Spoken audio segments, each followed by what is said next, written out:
नमस्कार साथियों, मैं उमेश कुमार एक बार फिर से आप सभी का हमारे इस द्रोणा पीसीएस के यूट्यूब प्लेटफॉर्म पर स्वागत करता हूं। मैं आशा करता हूं आप सब ठीक होंगे, अच्छी तरह से तैयारी कर रहे होंगे और आपने हमारे इस यूट्यूब चैनल को भी सब्सक्राइब कर लिया होगा। आप अपने एम की तरफ आगे बढ़ रहे होंगे, अच्छी तैयारी कर रहे होंगे। अभी सीटी का एग्जाम भी है तो उसकी तैयारी कर रहे होंगे, उसके बाद अच्छी वैकेंसी आने वाली है, उनकी भी आप अच्छी तरह से तैयारी कर रहे होंगे। तो आज शुरू करेंगे अपने सेशन को एक नए टॉपिक के साथ, एक नए भौतिक प्रदेश के साथ। हमने पिछली क्लास में पश्चिमी मरुस्थलीय प्रदेश को पूरा कर लिया था। यदि आपने वो वीडियो नहीं देखी है तो आप हमारे द्रोणा पीसीएस के यूट्यूब प्लेटफॉर्म पर जाकर प्लेलिस्ट सर्च कर सकते हैं। प्लेलिस्ट का नाम रहेगा राजस्थान जियोग्राफी बाई उमेश लाडूणा। हम राजस्थान के भूगोल के बारे में चर्चा कर रहे थे, उसी में हम आगे बढ़ रहे थे। हम राजस्थान के इस भौतिक प्रदेश के वर्गीकरण के बारे में पढ़ रहे थे, जिसमें हमने पश्चिमी मरुस्थलीय प्रदेश को देख लिया था। एक बार उसको रिवाइज कर लेते हैं और फिर शुरू करेंगे आज के सेशन को अरावली प्रदेश के साथ में। तो एक बार देख लेते हैं हमने अभी तक क्या पढ़ा, उसके बाद अब आगे के सेशन को शुरू करने वाले हैं। तो देखो, हमने राजस्थान के इस भौतिक प्रदेश को 4 भागों में बांटा था। कितने भागों में बांटा? 4 भागों में। पश्चिमी मरुस्थलीय प्रदेश, अरावली प्रदेश और पूर्वी मैदानी प्रदेश और दक्षिणी पूर्वी पठारी प्रदेश। जिसमें से हमने पिछली क्लास में क्या देखा था? तो पश्चिमी मरुस्थलीय प्रदेश को देखा था। पश्चिमी मरुस्थलीय प्रदेश को देखा था। आज हम देखेंगे नेक्स्ट भौतिक प्रदेश के बारे में। पहले इसको रिवाइज कर लेते हैं। हमने इसको क्या किया? पश्चिमी मरुस्थलीय प्रदेश जो 0 सेमी से 50 सेमी वर्षा वाला क्षेत्र है। 0 सेमी वर्षा रेखा से 50 सेमी वर्षा रेखा वाला जो बीच का क्षेत्र है, हमने उसको किस नाम से जाना? पश्चिमी मरुस्थलीय प्रदेश के नाम से जाना। इस पश्चिमी मरुस्थलीय प्रदेश को 2 भागों में विभाजित करके हमने पढ़ा। तो इसका जब हमने 2 भागों में विभाजन किया तो कैसे किया? एक तो हमने किया शुष्क प्रदेश के रूप में, दूसरा किस रूप में किया? तो अर्ध शुष्क प्रदेश के रूप में। अर्ध शुष्क प्रदेश के रूप में हमने इसका क्या किया? विभाजन किया। अब हम देखेंगे आगे कि इस शुष्क प्रदेश को हमने और कितने भागों में बांट रखा है। तो शुष्क प्रदेश को हम आगे 2 भागों में उप विभाजित कर सकते हैं। कैसे कर सकते हैं वो देखो। एक तो हम इसको रख सकते हैं बालू का स्तूप युक्त प्रदेश के रूप में। बालू का स्तूप युक्त प्रदेश और एक ऐसा प्रदेश जहां बालू का स्तूप नहीं है, बालू का स्तूप मुक्त प्रदेश। अब बालू का स्तूप से मुक्त है तो वहां पे कैसी दशाएं पाई जाएगी, इसके बारे में हमने पिछली क्लास में डिटेल से चर्चा की है। आप वो वीडियो हमारे YouTube चैनल पर जाकर के प्लेलिस्ट में देख सकते हैं। उसके बाद में हमने अर्ध शुष्क प्रदेश को भी कितने भागों में बांटा था? तो 4 भागों में बांटा था। कितने भागों में बांट दिया? 4 भागों में। हम इसको देखो छोटे छोटे टुकड़ों के हिसाब से बांट करके पढ़ेंगे, अच्छा पढ़ेंगे। कोई भी प्रयोग करो पहले छोटा प्रयोग करो, उस छोटे प्रयोग को यदि आप सफलता प्राप्त कर लेते हो तो बड़े प्रयोग की ओर बढ़ो। जब आप छोटे प्रयोग के आप जब प्रयोग करते हो तो सबसे पहले छोटा प्रयोग करो। यदि आप छोटे प्रयोग में सफल हो जाओगे तो बड़ा प्रयोग करो। पहले जब यदि हम बड़ा प्रयोग प्रारंभ कर देंगे तो हम उसमें सफल नहीं हो पाएंगे, हम डीमोटिवेट हो जाएंगे। तो छोटा प्रयोग स्टार्ट करो, यदि उसमें सफल हो जाए तो आगे बढ़ो। पहले कदम कैसा रखो? छोटा रखो। अब बच्चे को कह दिया जाए पहले ही दौड़ना स्टार्ट करेगा तो नहीं कर पाएगा, पहले वो धीरे धीरे चलता है। पहले धीरे धीरे चलना सीखेगा, स्टेप रखना सीखेगा, कदम बढ़ाना सीखेगा, छोटे छोटे कदम रखेगा, फिर जाकर के वो दौड़ना सीखेगा। तो इसी प्रकार से हम इस राजस्थान के इस वृहद प्रदेश को, पूरे वृहद भौगोलिक क्षेत्र को एक साथ नहीं पढ़ सकते, इसीलिए हमने इसको क्या किया? छोटे छोटे भागों में बांट लिया। अब देखो आगे क्या करते हैं हम इसके बारे में। तो अर्ध शुष्क प्रदेश को हमने कितने भागों में बांटा? 4 भागों में बांटा। कौन कौन से में बांटा? तो एक नाम घग्गर प्रदेश के रूप में, घग्गर बेसिन, घग्गर प्रदेश, घग्गर बेसिन, इसी को नाली प्रदेश भी कह सकते हैं, तो उस रूप में बांटा। उसके बाद हमने देखा अर्धशुष्क प्रदेश को एक और भाग में बांटा। क्या नाम था? शेखावाटी प्रदेश। शेखावाटी प्रदेश, इसको शेखावाटी प्रदेश कहें या इसको कांतली बेसिन कहें या या हम इसको तोरावाटी प्रदेश कह सकते हैं। तो इस रूप में हमें इसको बांटा। एक और हमने बांटा नागौरी उच्च भूमि के रूप में। नागौरी उच्च भूमि के रूप में हमने इन सभी की जो विशेषताएं हैं, भौगोलिक सांस्कृतिक विशेषताएं हैं, हमने उनके बारे में पढ़ा। इनकी ऐतिहासिक जो विशेषताएं हैं वो हमारे राजस्थान के इतिहास के सेशन में संजय सर आपको बता रहे होंगे। अब उसके बाद आगे हम देखते हैं, इसको हमने एक और भाग में बांटा जिसका नाम था Luni basin. Luni basin, Luni basin कहें या हम इसको क्या कह सकते हैं, गोडवाड़ प्रदेश भी कह सकते हैं। तो इस प्रकार हमने छोटे छोटे भागों में बांट करके एक पश्चिमी मरुस्थलीय प्रदेश को पढ़ा, जो राजस्थान के कुल भौगोलिक क्षेत्र का कितना रखता है, तो 61% हिस्सा रखता है। कितना प्रतिशत हिस्सा रखता है, 61% हिस्सा रखता है। उसके बारे में हमने डिटेल से चर्चा की। आज हम देखने वाले हैं अरावली प्रदेश के बारे में। किसके बारे में, अरावली प्रदेश। तो आज से शुरू करते हैं हमारा नया टॉपिक, नया भौतिक प्रदेश, जिसका नाम क्या रहेगा, अरावली पर्वतीय प्रदेश। अरावली पर्वतीय प्रदेश। तो आज हमारा सेशन रहेगा अरावली पर्वतीय प्रदेश। तो कमर की पेटी बांध लो। अब हम कहां चलने वाले हैं, तो अरावली में चलने वाले हैं, पहाड़ियों में चलने वाले हैं, पहाड़ियों की ढलान में जाएंगे, पहाड़ियों की ऊंचाई पर भी जाएंगे, देखेंगे वहां क्या क्या है। तो शुरू करते हैं इस भौगोलिक यात्रा को, इस अरावली की यात्रा को। ट्रेन का सफर स्टार्ट होने जा रहा है। अब कृपया यात्री अपने सामान की क्या करें, खुद ध्यान रखें। यात्री अपने सामान का ध्यान रखें और अपने कमर की पेटी बांध लीजिएगा। अब हमारा ये जो प्लेन है, ये टेक ऑफ करने के लिए बिल्कुल तैयार है। तो शुरू करते हैं अरावली प्रदेश के बारे में। मैं आशा करता हूं आपने नोटबुक और पेन का पास में रख रखा होगा, बार साथ में इनको लिख रहे होंगे। ये जो भी डायग्राम यदि बनाए जा रहे हैं उनको भी ड्रॉ कर लेना साथ में, आप उनको एक बार देखोगे तो याद हो जाएगा। अब पहले बात करते हैं अरावली है क्या। तो अरावली क्या है, अरावली एक पर्वत श्रृंखला है। क्या है, पर्वत श्रृंखला। पर्वत श्रृंखला जिसे कहते हैं कि एक साथ जो भी लगो एक साथ क्या हो, एक श्रृंखलाबद्ध के पर्वत हो, उसी पर्वतों का एक समूह है, जिसको क्या कहते हैं, पर्वत श्रृंखला कहते हैं। पर्वत श्रृंखला कहते हैं। इसी पर्वत श्रृंखला जो राजस्थान के अंदर है, उसको क्या किस नाम से जानते हैं, तो अरावली के नाम से जानते हैं। अरावली ही क्यों नाम पड़ा, क्योंकि गुजरात में पालनपुर, जहां से यह अरावली का प्रारंभ होता है, वहां एक जिला है गुजरात का। गुजरात का जिला कौन, अरावली। कौन है, गुजरात का एक जिला है, गुजरात का क्षेत्र है, जिसका नाम क्या है, अरावली। उसी के नाम पर इस पर्वत श्रृंखला का नाम भी क्या पड़ गया, अरावली पड़ गया। वहीं से इसका प्रारंभ माना जाता है। यदि भूमि पर देखेंगे कि अरावली की उत्पत्ति कहां से होती है, अरावली का जो प्रारंभ कहां से होता है, उद्भव कहां से माना जाता है, तो अरावली का माना जाता है गुजरात के पालनपुर से। गुजरात के पालनपुर जो खेड़ ब्रह्मा का एक क्षेत्र है, वहां से पाया जाता है। उसी में एक जिला है जिसका नाम क्या है, अरावली। इसी अरावली जिले के आधार पर इसका नामकरण हुआ है। क्या नाम पड़ गया, अरावली पर्वत श्रृंखला। अरावली पर्वत श्रृंखला। आपने दीपावली नाम सुना होगा, दीपावली। दीपावली को यदि हम तोड़ेंगे, इसका समास विग्रह करेंगे तो क्या बनेगा, दीपों की अवली। अवली का मतलब होता है माला। माला या इसको श्रृंखला भी कहते हैं। क्या कहेंगे, माला या श्रृंखला कहेंगे। तो दीपों की एक माला है, दीपों की क्या है, माला है। घर पर जब हम दीपावली पर दिए जगाते हैं तो ऐसा लगता है घर पे क्या लगा दी हो, दियों की एक माला लगा दी हो। आप भी जगाते होंगे, मिट्टी के दिए जलाया करिए, मिट्टी के दिए जलाया करिए। ये हमारे भारत की शान है। चाइनीज दिए, चाइनीज लाइटें लगाने से अच्छा रहेगा कि हम कौन से दिए जलाएं, मिट्टी के दिए जलाएं। तो कल 15 अगस्त का जो दिन है, कल 15 अगस्त का दिन है, स्वतंत्रता दिवस है। तो मैं आशा करता हूं कि आप भी इसी दिन क्या करोगे, दीपावली की तरह ही क्या बनाओगे, इस त्योहार को मनाओगे। घर में क्या लगाओगे, देसी घी के दिए जलाओगे। देसी घी के नहीं तो तेल के दिए जला लेना, वरना मगर कैसे दिए तो जला ही लेना।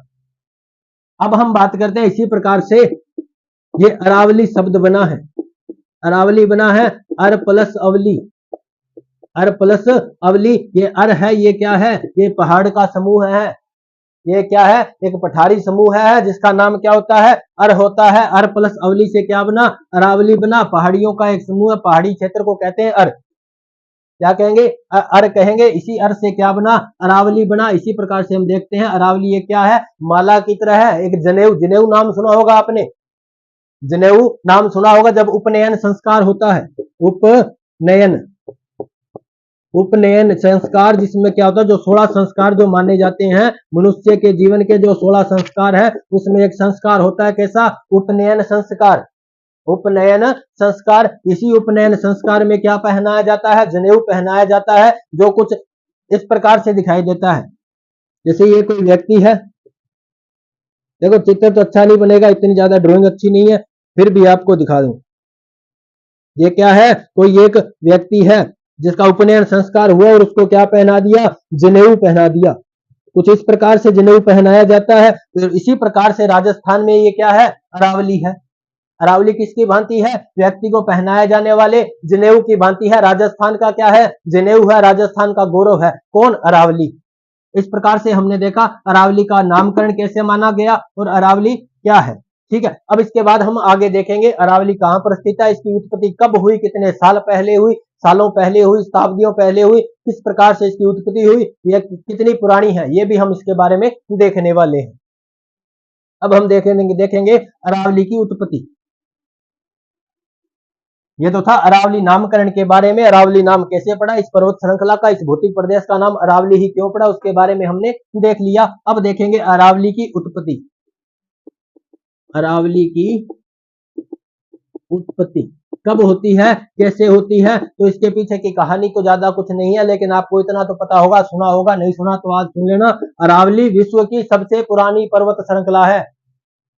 अरावली विश्व की सबसे पुरानी पर्वत श्रृंखला है, तो इसके बारे में लिख सकते हैं विश्व की पुरानी पर्वत श्रृंखला, विश्व की सबसे पुरानी पर्वत श्रृंखला, सबसे पुरानी पर्वत श्रृंखला, सबसे पुरानी पर्वत श्रृंखला।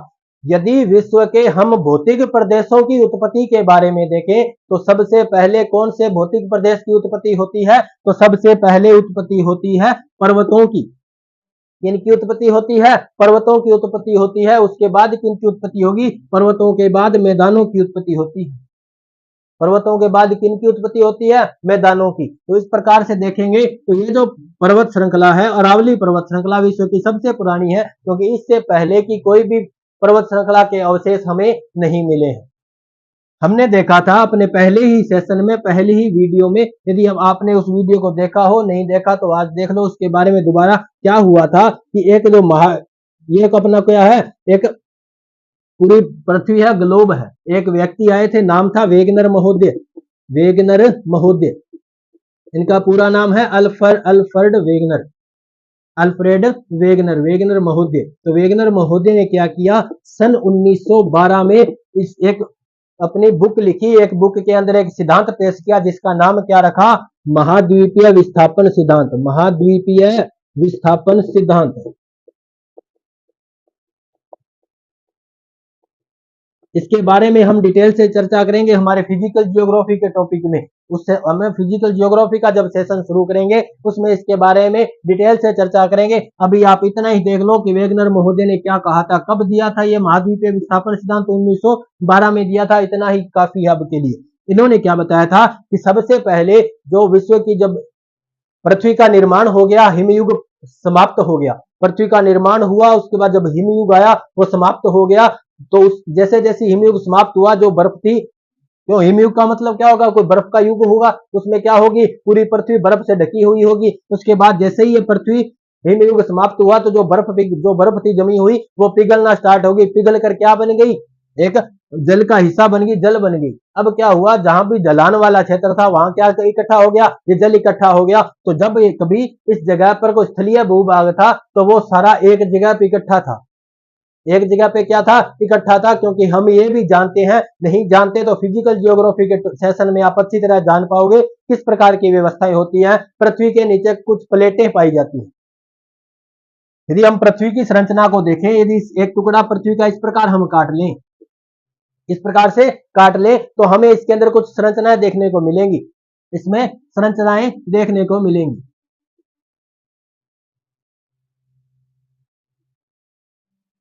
इसमें देखने को मिलेंगी, सबसे पहले नीचे आएगा क्रोड, सबसे नीचे क्रोड, उसके बाद मेंटल, और यहाँ पे आएगी भूपरपट्टी, भूपरपट्टी। तो जब हम देखते हैं ये जो मेंटल वाला हिस्सा है, क्रोड वाला हिस्सा है, आंतरिक क्रोड इसको बोलते हैं, यहाँ पे क्या होता है, मेग्मा जमा होता है। क्या जमा होता है, मेग्मा जमा होता है, मेग्मा जमा होता है। ये मेग्मा किस रूप में होता है, तो ये द्रव अवस्था में होता है।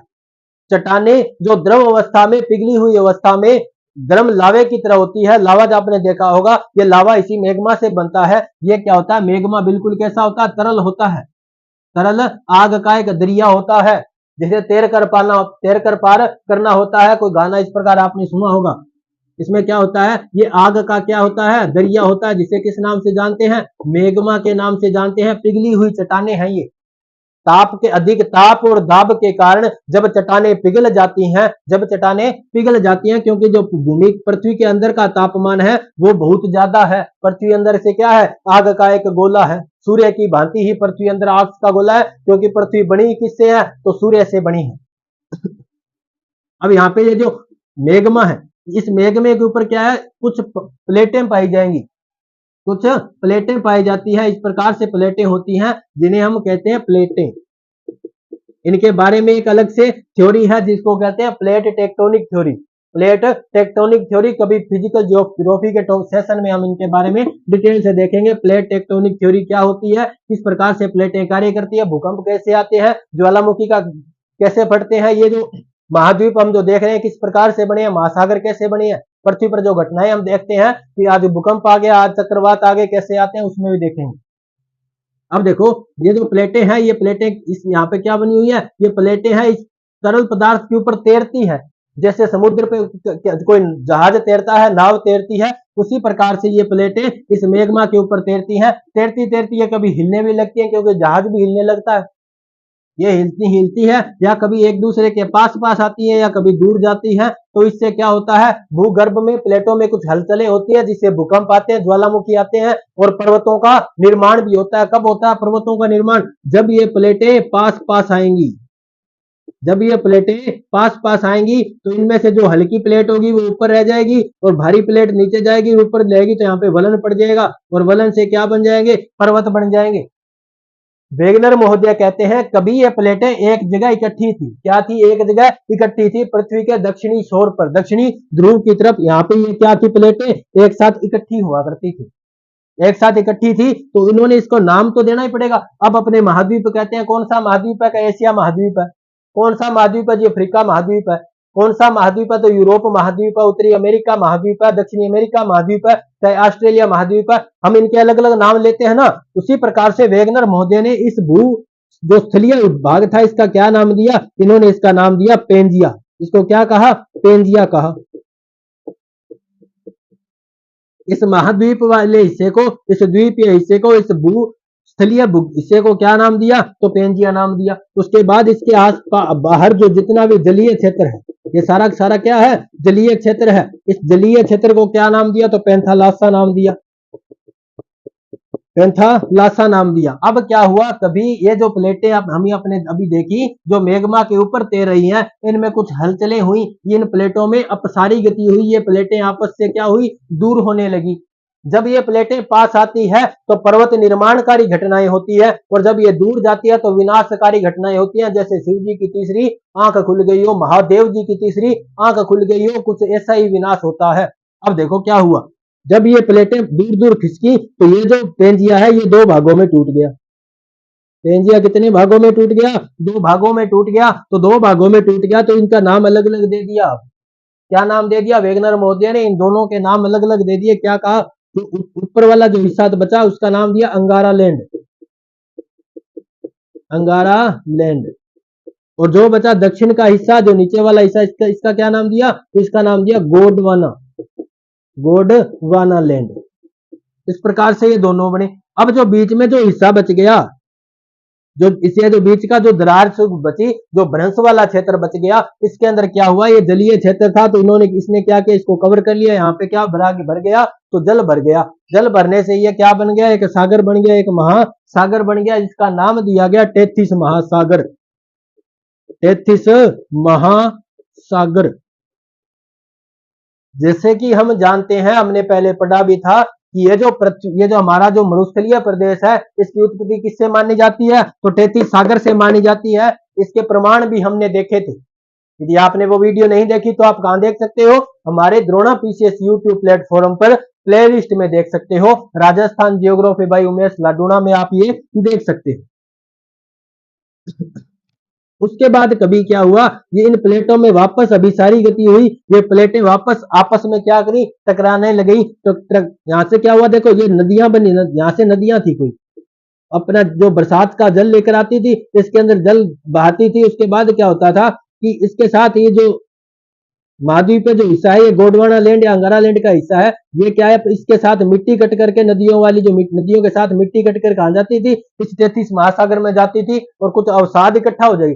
अवसाद इकट्ठा हो गए तो यहाँ वाला क्षेत्र है जो जल कम हो गया, अवसाद ज्यादा हो गए, और धीरे धीरे क्या हुआ, जब ये अंगारा लैंड गोंडवाना लैंड आपस में वापस एक दूसरे की तरफ आने लगे तो क्या हुआ, इसमें वलन पड़ा। वलन पड़ने से क्या बनी, एक पर्वत श्रृंखला बन गई। क्या बन गई, पर्वत श्रृंखला बन गई। ये अंगारा लैंड था, ये तो थोड़ा सा हल्की प्लेट थी, गोंडवाना लैंड कुछ भारी प्लेट थी। तो क्या हुआ, ये जो गोंडवाना लैंड है ना, ये थोड़ा सा ऊपर उठी, इसमें वलन पैदा हुए। वलन पैदा होने से क्या बन गई, पर्वत श्रृंखला बन गई। ये जो पर्वत श्रृंखला बनी, इसी का नाम देते हैं अरावली पर्वत श्रृंखला।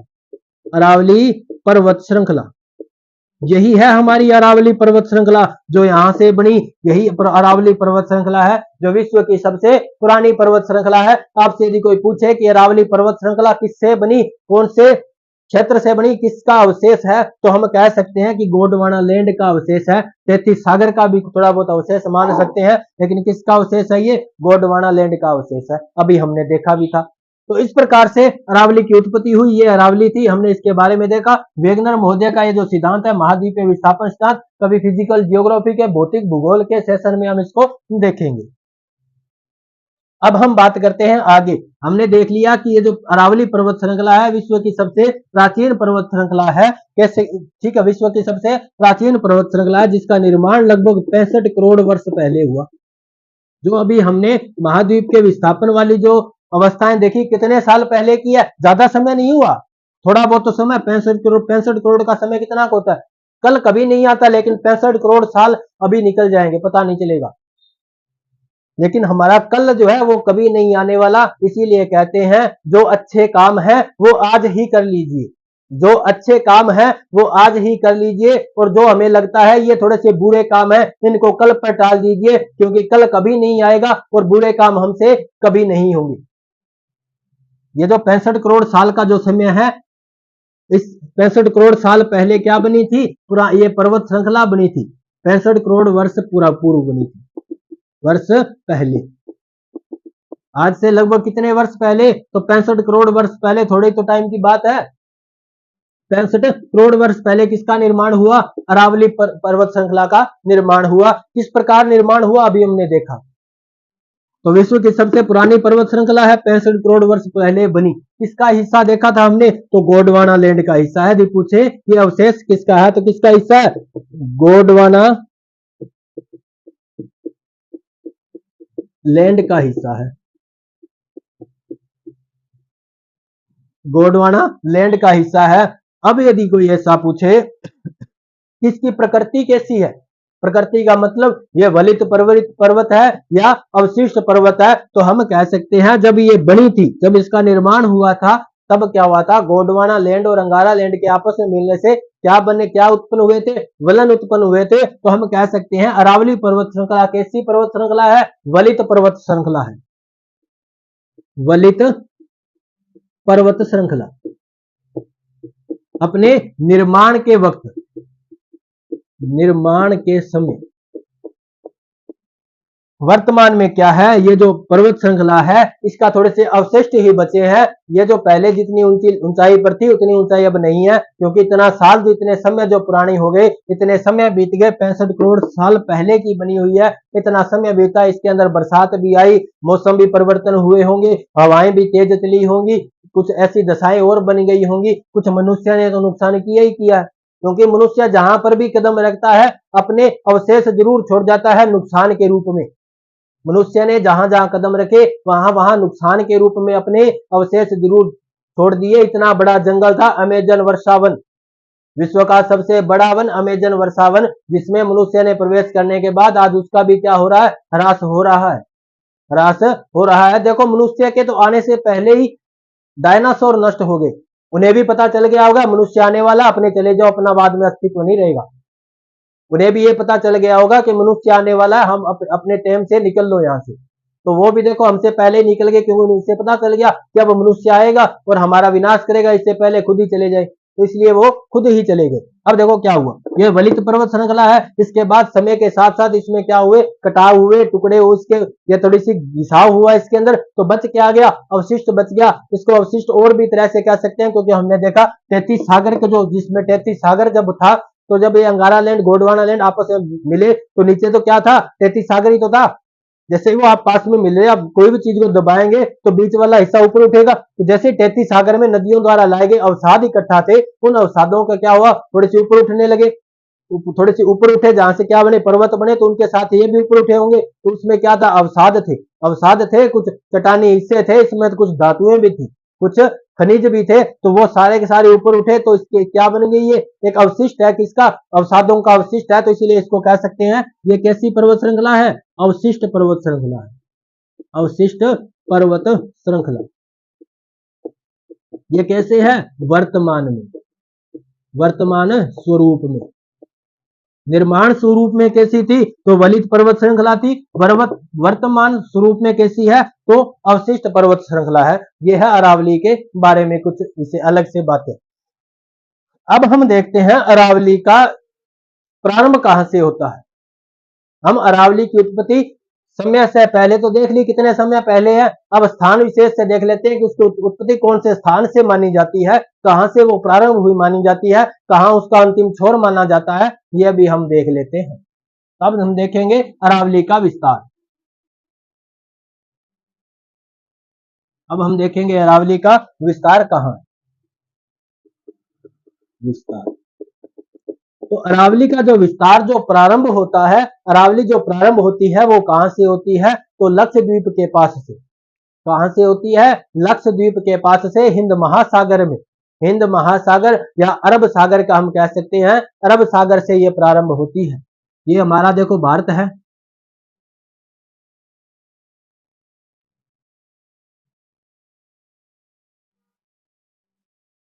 ये हमारा क्या है, भारत है, और ये हमारा राजस्थान है। ये हमारा क्या है, राजस्थान है। ये भारत वाला जो प्रायद्वीपीय हिस्सा है, जो हिंद महासागर में आता है। इधर ही पास में कुछ द्वीप है, छोटे छोटे, छोटे छोटे तो होंगे, कुछ द्वीप है, इसी में लक्षद्वीप, इसी के पास एक द्वीप है मिनी काय द्वीप, मिनी काय द्वीप। ये जो लक्षद्वीप है, यहाँ से क्या मानी जाती है, अरावली का प्रारंभ माना जाता है, विस्तार शुरू माना जाता है। तो यहाँ से इसका विस्तार शुरू माना जाता है अरावली से। लेकिन इस वक्त ये कैसे क्षेत्र में होती है, जलीय क्षेत्र में, जलीय क्षेत्र में है, यहाँ से ऊपर दिखाई नहीं देती। लक्षद्वीप को भी कई बार कह देते हैं कि लक्षद्वीप किसका हिस्सा है, तो अरावली का ही हिस्सा माना जाता है। अब उसके बाद देखो, यहाँ से जब ये अरावली स्टार्ट हो गई, इसके अंदर से जलीय क्षेत्र से महासागर में ये अरावली है। ये यहाँ पे कौन सा सागर है, तो हिंद महासागर का हिस्सा है अरब सागर, अरब सागर। ये कौन सा हिस्सा, तो बंगाल की खाड़ी, बे ऑफ बंगाल, और ये कौन है, अरेबियन सी। यहाँ पे देखो हम बात करते हैं इसके बाद में। अरब सागर को ही क्या मानते हैं, अरावली का जनक मानते हैं, अरावली का जनक कहते हैं। लक्षद्वीप के पास से अरावली प्रारंभ होती है, अरब सागर को अरावली का जनक माना जाता है। इसके बाद ये धीरे धीरे भूगर्भ क्षेत्र के अंदर चलती हुई गुजरात के पास आ जाती है। तो गुजरात में यहाँ एक क्षेत्र है जिसका नाम है खेड़ ब्रह्मा, खेड़ ब्रह्मा। खेड़ ब्रह्मा के साथ ये जो जगह है, खेड़ ब्रह्मा कहाँ पे है, पालनपुर जिले में, पालनपुर, पालनपुर ये कहाँ पे है, तो गुजरात में है। ये गुजरात वाला हिस्सा है। गुजरात में कौन है, खेड़ ब्रह्मा, ये पालनपुर। तो खेड़ ब्रह्मा पालनपुर से ये जो अरावली है, ये भूमि पर दिखाई देने लग जाती है, भूमि पर दिखाई देने लग जाती है। इसके बाद हम देखते हैं कि खेड़ ब्रह्मा से भूमि पर यदि अरावली की उत्पत्ति मानी जाती है, प्रारंभ माना जाता है, तो कहां से माना जाता है, खेड़ ब्रह्मा पालनपुर से। अब यहां से ये निकली, देखो अरावली ऊपर आने लगी, और ये अपना राजस्थान आ गया। ये क्या है, अपना राजस्थान, छोटा सा राजस्थान। देखो भारत के हिसाब से तो छोटा सा ही लगेगा, भारत विश्व का 7वां बड़ा देश है, और इस पूरे जो विश्व का कितना हिस्सा रखता है, 2% क्षेत्रफल रखता है। लगभग कितना प्रतिशत क्षेत्र रखता है, 2% क्षेत्रफल रखता है विश्व के कुल स्थलीय भूभाग का। इस 2% का ये राजस्थान कितना है, 10% है।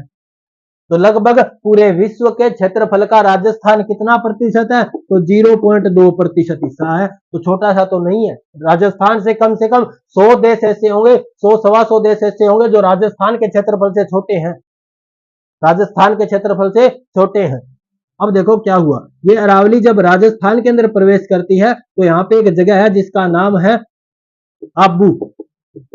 आबू कहाँ पे है? तो सिरोही में। सिरोही में आबू में एक जगह जिसका गांव का जो क्षेत्र है उसका नाम है आबू रोड। आबू रोड, ये रोड कोई सड़क नहीं है, किसी क्षेत्र विशेष का नाम है आबू रोड। अब उसके बाद देखो इस आबू रोड से क्या होता है, अरावली का राजस्थान में प्रारंभ माना जाता है। विश्व में प्रारंभ देखें तो कहां से माना जाएगा? अरब सागर से लक्षद्वीप के पास से प्रारंभ माना जाता है। भारत के अंदर इसका प्रारंभ माना जाए तो कहां से माना जाएगा? खेड़ ब्रह्मा पालनपुर से यह भूमि पर दिखाई देती है। यदि क्वेश्चन आ जाए अरावली का भूमि पर प्रारंभ कहां से माना जाता है तो भूमि पर पूछा है तो कैसा होगा? खेड़ ब्रह्मा। यदि सीधा पूछा जाए अरावली का जनक कौन है, अरावली कहां से प्रारंभ होती है, तो अरब सागर से प्रारंभ होती है। अब उसके बाद ये राजस्थान में प्रवेश करेगी तो राजस्थान में जगह कौन है? आबू रोड। ये आबू रोड से राजस्थान में प्रवेश करती है। आबू रोड से राजस्थान में प्रवेश करती है। इसके बाद ये देखो राजस्थान के लगभग बीचों बीच एक जनेऊ की भांति चलती है, एक दीवार की भांति चलती है। वो दीवार जो राजस्थान में कई चीजों का विभाजन कर देती है। किसका विभाजन करेगी? एक तो जलवायु का, एक तो जलवायु का विभाजन करेगी। कैसे करेगी? अरावली के जो पश्चिमी क्षेत्र है वहां पे शुष्क जलवायु पाई जाएगी। कैसी जलवायु? तो शुष्क जलवायु पाई जाएगी। अरावली के पूर्व में लगभग आर्द्र जलवायु पाई जाएगी, आर्द्र जलवायु। अरावली के पश्चिम में वर्षा की मात्रा 50 सेमी से कम होती है और अरावली के पूर्व में 50 सेमी से ज्यादा सालाना बारिश होती है। इसके बाद नदियों का भी विभाजन करती है। कैसे करती है? तो देखो ये जो नदियां हैं इसके यदि पश्चिम की ओर जाएगी तो ये नदियां लगभग कहां जाएगी? या तो इसी मरुस्थलीय भूभाग में विलुप्त हो जाएगी। यदि आगे बढ़ी, ज्यादा जल हुआ इसके अंदर तो कहां तक चली जाएगी? इस कच्छ के रण के क्षेत्र तक चली जाएगी। इस कच्छ के रण के क्षेत्र तक चली जाएगी। यदि ये अरावली के पूर्व दिशा की ओर जो नदियां जा रही है वो नदियां कहां तक चली जाएंगी? यहाँ पे एक नदी है जिसका नाम है चंबल। उस नदी में अपना जल लेकर जाएगी। ये चंबल नदी किसमें मिल जाती है? गंगा यमुना नदी में मिल जाती है। और ये यमुना के कहां पे जाके किसके साथ मिल जाती है? तो गंगा नदी के साथ। ये देखो जल अपवाह तंत्र है, अच्छी तरह से पढ़ना पड़ेगा। अपने जब जल अपवाह तंत्र पढ़ेंगे तो इस जाल को भी देखेंगे। ये गंगा नदी आ रही है, इसके अंदर मिल जाएगी। अब देखो ये गंगा नदी किसके अंदर मिलेगी? इधर से एक नदी आ रही है जिसका नाम है ब्रह्मपुत्र नदी, अरुणाचल प्रदेश से आती है ब्रह्मपुत्र नदी। अब ये क्या होगा? ये दोनों नदियां आपस में मिल जाएंगी और लास्ट अंत में जाकर कहां पे गिर जाएगी? तो इस बंगाल की खाड़ी में गिर जाएगी, जहां एक डेल्टा बनता है। डेल्टा का नाम है सुंदरवन डेल्टा। सुंदरवन डेल्टा जो विश्व का सबसे बड़ा डेल्टा है, विश्व का सबसे बड़ा डेल्टा है। डेल्टा क्या है? हम जब ये भारत भूगोल के जो सेशन चल रहा है उसमें जब हम भारत की भौगोलिक यात्रा करेंगे उसमें देखेंगे सुंदरवन डेल्टा में। तो देखो ये जल कहां तक जाता है? राजस्थान का जल कहां तक जाता है? तो बंगाल की खाड़ी तक जाता है। और अरावली के पूर्व में निकलने वाली नदियां कहां तक चली जाती है? बंगाल की खाड़ी तक चली जाती है।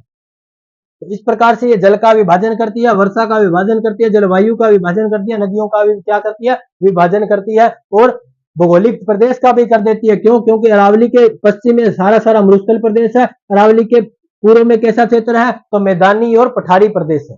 इस प्रकार से अरावली राजस्थान में दीवार बनाती हुई यहाँ पे झुंझुनू में एक जगह है जिसका नाम है ढोंसी। ढोंसी की पहाड़ी कहते हैं इसे। ये अरावली का राजस्थान में अंतिम छोर है। प्रारंभिक छोर कौन है? तो आबू रोड। उसके बाद अंतिम छोर कौन है? तो ढोंसी की पहाड़ियां कहां पे है? झुंझुनू में। झुंझुनू में क्या कौन सी पहाड़ियां हैं? तो ढोंसी की पहाड़ियां हैं। उसके बाद ये जो अरावली है हरियाणा से होती हुई दिल्ली तक चली जाती है। दिल्ली में एक जगह का नाम है रायसीना। रायसीना, तो इस रायसीना की पहाड़ी तक कौन चली जाती है? अरावली चली जाती है, रायसीना की पहाड़ी। इस रायसीना की पहाड़ी को अरावली का विश्व में कहीं चाहे भारत में कहीं तो इसका क्या है? अंतिम छोर है। यहां तक जाकर अरावली विलुप्त हो जाती है। इसके आगे अरावली का विस्तार बिल्कुल भी नहीं है। तो इस प्रकार से हमने देखा अरावली का विस्तार कहां कहां है। इसको हम अच्छी तरह से लिख लेते हैं। मैं आशा करता हूं आपको कुछ समझ में आया होगा।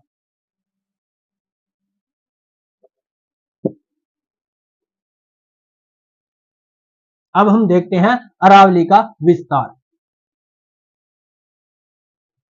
अरावली के विस्तार में देखते हैं इसका प्रारंभ कहां से माना जाता है, तो अरब सागर को अरावली का जनक कहा जाता है। मैं आशा करता हूं इस लाइन का मतलब आपको समझ में आ गया होगा, ये कथन आपको समझ में आ गया होगा। किस प्रकार अरावली का जनक किसको कहा जाता है, अरब सागर को कहा जाता है। उसके बाद भूमि पर या स्थल पर अरावली का उद्भव, अरावली का प्रारंभ कहां से माना जाता है, तो खेड़ ब्रह्मा कहां पे है, पालनपुर गुजरात में। पालनपुर गुजरात से क्या माना जाता है, भूमि पर या स्थल पर अरावली का प्रारंभ माना जाता है। अब बात आती है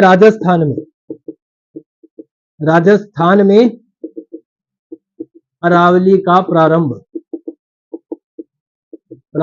कहां से माना जाता है, तो आबू रोड ये कहां पे है, तो सिरोही में है। अब देखेंगे राजस्थान में अंतिम छोर,